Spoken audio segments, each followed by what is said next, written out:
एक बार इंदौर के साधन निलय आश्रम में अपनी शक्तिपात परंपरा की एक साधिका साधन करने के उद्देश्य से आई। महिला गांव की रहने वाली थी तथा पढ़ी लिखी भी नहीं थी। तब मैं वहीं रहती थी। गुरुदेव का आश्रम है साधन निलय। वह महिला जो थी वो पढ़ी लिखी तो नहीं थी, परंतु उसमें साधन के प्रति गंभीरता थी। अपनी परंपरा के अन्य गुरुजनों के अधिक जानकारी तो उसके पास नहीं थी, परंतु स्वयं के गुरु जिन्होंने उसे शक्तिपात दीक्षा दी थी उनके प्रति उसके हृदय में अपार श्रद्धा थी। हृदय निर्मल शुद्ध तथा वह स्पष्ट वक्ता थी।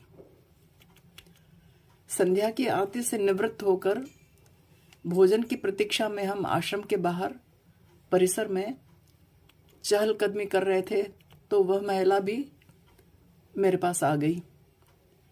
गुरु कृपा, गुरु दीक्षा की बातें करते करते उसका हृदय भर आया।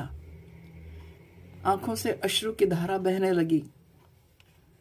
उसी भाव में उसने अपने मन में दबे उद्गार व्यक्त किए।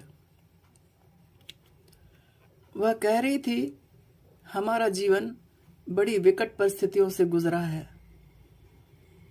न घर की तरफ से कोई सहायता मिली और न ही ससुराल की ओर से कोई मदद। पाप के गर्त में लिपटी हुई जिंदगी व्यतीत होने लगी। हमसे बहुत पाप हुए हैं। हम हृदय से अपने पापों को स्वीकार करते हैं। गलत संगति का प्रभाव था। इन्हीं परिस्थितियों में हमारे कोई पुण्य उदय हुए कि हमें हमारे गुरुदेव मिल गए। उन्होंने कृपा करके हमें शक्तिपात दीक्षा दी तथा हमारा जीवन संवार दिया। गुरुदेव की कृपा के बाद परिस्थितियों में सुधार आया, वो महिला बता रही थी हमें। गुरुदेव की कृपा के बाद परिस्थितियों में सुधार आया। साधन में मन लगने लगा। हमारे बच्चों के ऊपर भी गुरुदेव की कृपा की वर्षा हुई। हमारे बच्चों के ऊपर भी गुरुदेव की कृपा की वर्षा हुई और हम धन्य हो गए। देखा जाए तो ये बातें कोई विशेष मायने नहीं रखती। लगता है कि यह एक आम जिंदगी की बात है, परंतु मुझे उस महिला में एक विशेष बात यह दिखाई दी कि उसने अपना हृदय खोल कर रख दिया था। कुछ भी छिपाया नहीं था। बिना किसी लाग लपेट के उसने अपने पापों को भी उजागर कर दिया था, जो एक बड़े साहस का काम है। आम व्यक्ति अपने पापों को बड़े ही मन से छिपाता है, बड़े यत्न से छिपाता है। अहंकार रूपी रेशमी पर्दों की न जाने कितनी तहें उस पर जमाता रहता है। जगत से तो अपने कृत्यों को वह छुपा सकता है, परंतु उस परम पिता परमात्मा से कुछ भी छुपा नहीं रह सकता। अपने पापों का प्रायश्चित यही होता है कि उन्हें भविष्य में न दोहराया जाए। एक घटना परम पूज्य परम गुरुदेव स्वामी विष्णु तीर्थ जी महाराज जी के समय घटी थी। हमने तो उनके दर्शन नहीं किए थे, ऐसा सौभाग्य हमारा नहीं था।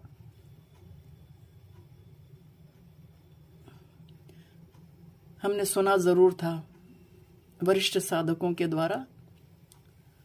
मध्य प्रदेश के एक गांव में एक सेठ रहता था। एक बार उसकी अपनी पत्नी से अनबन हो गई, बात बढ़ गई। सेठ को क्रोध आ गया। क्रोध में आकर उसने अपनी पत्नी की हत्या कर दी। क्रोध तो एक ही होता है, परंतु उसके साथी कई होते हैं।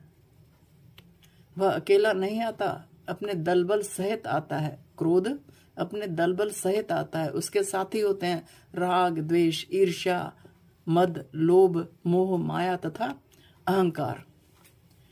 इससे अनेक दुष्कर्म, पाप इस क्रोध से उत्पन्न होते हैं। अपनी पत्नी की हत्या करने के पश्चात वह सेठ उस समय पुराना समय था, पुराना जमाना था, 25,000 का चेक लेकर नारायण कुटी आश्रम में महाराज जी के कमरे की ओर आया, उनके कमरे की ओर कदम बढ़ाए। अब उस सेठ के साथ एक और भी व्यक्ति था, उसी ने ही सब ये घटना बताई थी। उस जो सेठ के साथ में व्यक्ति था, उसको जो घटना घट गई थी उसकी पूरी जानकारी थी। दोनों व्यक्ति महाराज के कमरे के दरवाजे तक पहुंचे ही थे। महाराज तो अंतर्यामी थे, उन्हें बताने की आवश्यकता नहीं थी। वो मनुष्य के अंदर झांक कर सब देख लेते थे, सर्वज्ञ थे। वो कमरे की तक बढ़े ही थे, दरवाजे तक पहुंचे ही थे कि महाराज जी ने उनको वहीं पर रोक दिया। अंतर्यामी महाराज जी सब कुछ जान गए थे। उन्होंने उस सेठ को फटकारते हुए कहा, रुक जाओ वहीं पर। अपनी पत्नी की हत्या करके अब 25,000 का चेक मुझे देने आए हो, चले जाओ यहां से। महाराज जी की बात सुनकर दोनों व्यक्ति पसीने पसीने हो गए और उल्टे पांव वहां से लौट गए। ये घटना हमने सुनी है। महाराज जी की शक्ति का प्रसारण कहां कहां तक था, अथवा ऐसा कहना ही उचित हो गया कहां कहां नहीं था। यत्र तत्र सर्वत्र उनकी शक्ति की तरंगे प्रसारित होती रहती थी। व्यक्ति के द्वारा किया हुआ जघन्य पाप क्या उनसे छुपा रह सकता था? व्यक्ति अपने पाप की कालिमा को उजागर करने की अपेक्षा धन की चादर से लपेटकर उसे दबाना चाहता है। उसका हौसला देखें कि ईश्वर तुल्य गुरुजनों और महात्माओं के समक्ष भी अपने कलुषित मन को लेकर अपने अपराधों का प्रायश्चित करने की अपेक्षा वह अपना अहंकार ही बढ़ाता है। अपने पैसे का अहंकार, अपने पद का अहंकार। शिष्य तो ऐसा होना चाहिए जो अपने हृदय को गुरु के सामने पारदर्शी बनाकर रख दे। एक बच्चे के समान सरल तथा सहज होना चाहिए शिष्य को। सद्गुरु तो शक्ति स्वरूप होते हैं तथा सर्व पापों का हरण करने वाले होते हैं, उनसे क्या छुपाना। बिना बताए वो जान जाते हैं।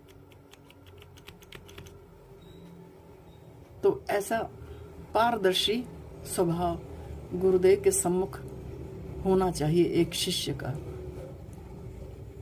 गुरुदेव सर्वज्ञ होते हैं,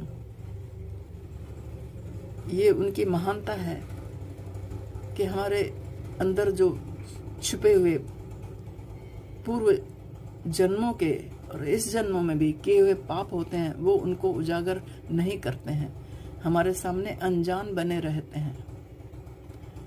ऐसे गुरुजन हमारी परंपरा में हो गए हैं।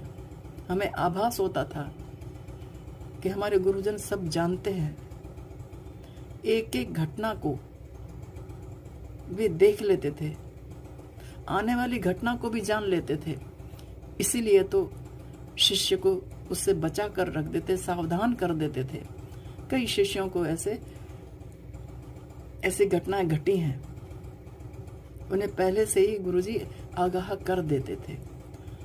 तो हमारी परंपरा, सभी अपनी परंपराओं के गुण गाते हैं, हम भी अपनी परंपरा के गुण गाते हैं। गुरु शक्ति तो एक है, वह सर्वत्र विद्यमान है। कभी किसी रूप में, कभी किसी रूप में वो व्यक्ति की, अपने साधक की, अपने शिष्य की, अपने भक्त की रक्षा अवश्य करती है।